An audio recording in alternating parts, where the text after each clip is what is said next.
जो बालक कह तो तरी बाता, सुनहि मुदित मन पितु अरु माता, हंसी हही कुर कुटिल कुबिचारी, जे पर दूषण भूषण धारी।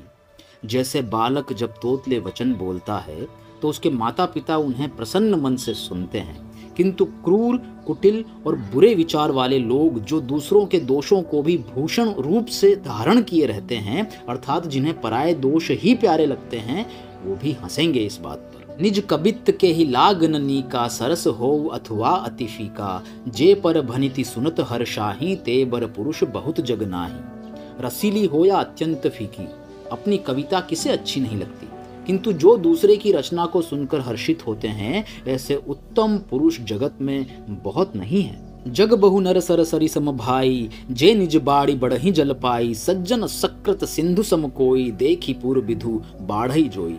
हे भाई, जगत में तालाबों और नदियों के समान मनुष्य ही अधिक हैं, जो जल पाकर अपनी ही बाढ़ से बढ़ते हैं, अर्थात अपनी ही उन्नति से प्रसन्न होते हैं। समुद्र सा तो कोई एक विरला ही सज्जन होता है जो चंद्रमा को पूर्ण देखकर, यानी कि दूसरों का उत्कर्ष देखकर, दूसरों की खुशी देख करके उमड़ पड़ता है, मतलब खुश रहता है या खुश हो जाता है। भाग छोट अभिलाषु बड़, करऊं एक विश्वास, पे हहीं सुख सुनी सुजन सब, खल करी हहीं उपहास। मेरा भाग्य छोटा है और इच्छा बहुत बड़ी है, परंतु मुझे एक विश्वास है कि इसे सुनकर सज्जन सभी सुख पाएंगे और दुष्ट हंसी उड़ाएंगे। खल परिहास होई हित मोरा, काक कहीं कल कंठ कठोरा, हंसही बकदादुर चात कहीं, हंसही मलिन खल बिमल बत कही।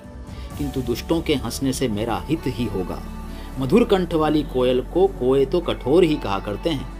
जैसे बगुले हंस पर और मेंढक पपीहे पर हंसते हैं, वैसे ही मलिन मन वाले दुष्ट निर्मल वाणी वालों पर हंसते हैं। कबित रसिक न राम पद ने हूँ, तिन्ह कह सुखद हास रस एहू, भाषा भनिति भोरी मति मोरी, हंसी बे जोग हंसे नहीं खोरी। जो न तो कविता के रसिक हैं और न जिनका श्री रामचंद्र जी के चरणों में प्रेम है, उनके लिए भी यह कविता सुखद हास्य रस का काम देगी।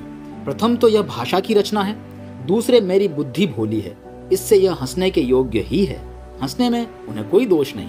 प्रभु पद प्रीति न सामुझी नीकी, तिन्ह ही कथा सुनी लागी ही फीकी, हरिहर पद रति मति न कुतर की, तिन्ह कह मधुर कथा रघुबर की। जिन्हें न तो प्रभु के चरणों में प्रेम है और न अच्छी समझ ही है, उनको यह कथा सुनने में फीकी लगेगी। जिनकी श्री हरि यानी कि भगवान विष्णु और श्री हर यानी कि भगवान शिव के चरणों में प्रीति है और जिनकी बुद्धि कुतर्क करने वाली नहीं है, जो श्री हरिहर में भेद की या ऊंच नीच की कल्पना नहीं करते, उन्हें श्री रघुनाथ जी की यह कथा मीठी लगेगी। राम भगति भूषित जिय जानी, सुनी हहीं सुजन सराही सुबानी, कभी न होऊं नहीं बचन प्रबीनु, सकल कला सब विद्याहीनु।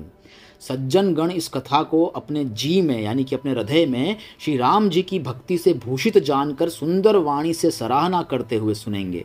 मैं न तो कवि हूँ, न वाक्य रचना में ही कुशल हूँ, मैं तो सब कलाओं तथा सब विद्याओं से रहित हूँ। आखर अर्थ अलंकृति नाना, छंद प्रबंध अनेक विधाना, भाव भेद रस भेद अपारा, कवित दोष गुण विविध प्रकारा।